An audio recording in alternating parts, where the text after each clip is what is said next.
I don't have any apple, Athena. That's so great. Just from out of nowhere, that's the one word that comes from her. That's great. And to her, do you think she is actually asking for apple? Or is I think she's asking for food, but...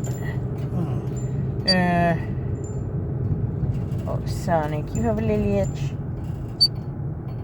Such a cute little parakeet.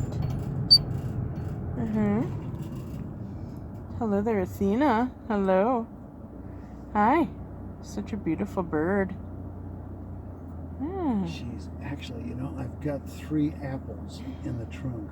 Oh, geez. If I'd known this was going to happen, I would have taken my pocket knife and cut a little piece off one. And as soon as she said that, I would have given it to her. And then she would correlate.